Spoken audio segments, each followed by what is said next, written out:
Tiga ruang kelas yang sangat memprihatinkan di SD Negeri Kelayan Selatan 1 tentunya sangat mengganggu proses belajar mengajar. Bahkan, keluhan yang disampaikan pihak sekolah, kada hanya 3 ruang kelas yang harus mendapatkan perhatian, namun pagar sekolah pun juga diminta untuk diperbaiki, lantaran ada oknum yang masuk wayah sekolah sudah ditutup.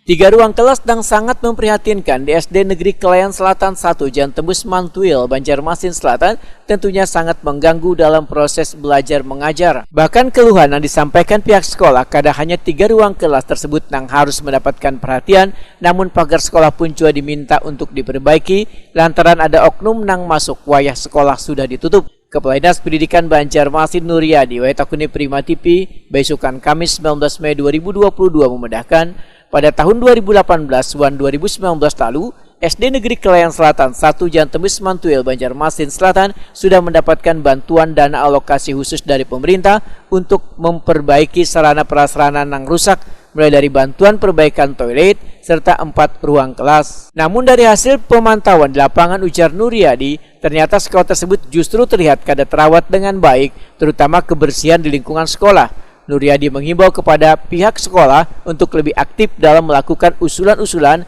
terkait perkembangan sekolah mereka, yaitu dengan mengikuti kegiatan musrembang tingkat kecamatan dengan menyampaikan berbagai usulan untuk pembangunan sekolah. Kondisi memang kalau ruang kelas, 4 ruang kelas bagus, ada 3 ruang kelas yang masih perhatian. Nah, 3 ruang kelas itu, WISI kan kemarin itu kalau tidak salah dan di situ sebenarnya banyak mendapat bantuan DHK tahun 2018, WISI tahun 2018, DHK tahun 2019.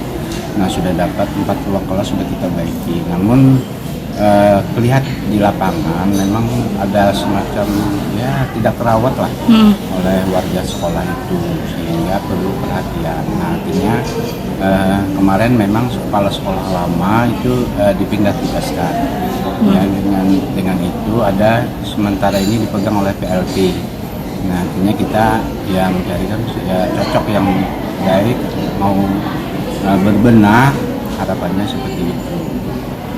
Hingga kami himbau juga pada sekolah-sekolah itu paling tidak ada tindakan warga sekolah untuk ya kebersihannya, ya dalam pembentukan, dalam menyusun formasi supaya ya paling tidak dilihat baik lah.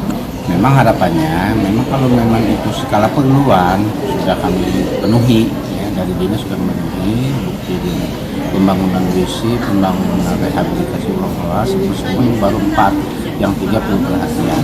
Nah, artinya kita terus memperhatikan hal-hal semacam itu. Yang penting harapan kami dinas pendidikan ya peran dari ujung tombak kepala sekolah dan guru untuk membenahi sekolah tersebut. Nuryadi menambahkan, Dinas Pendidikan Banjarmasin akan berupaya agar 3 ruang kelas yang rusak tersebut akan sesegeranya bisa diperbaiki.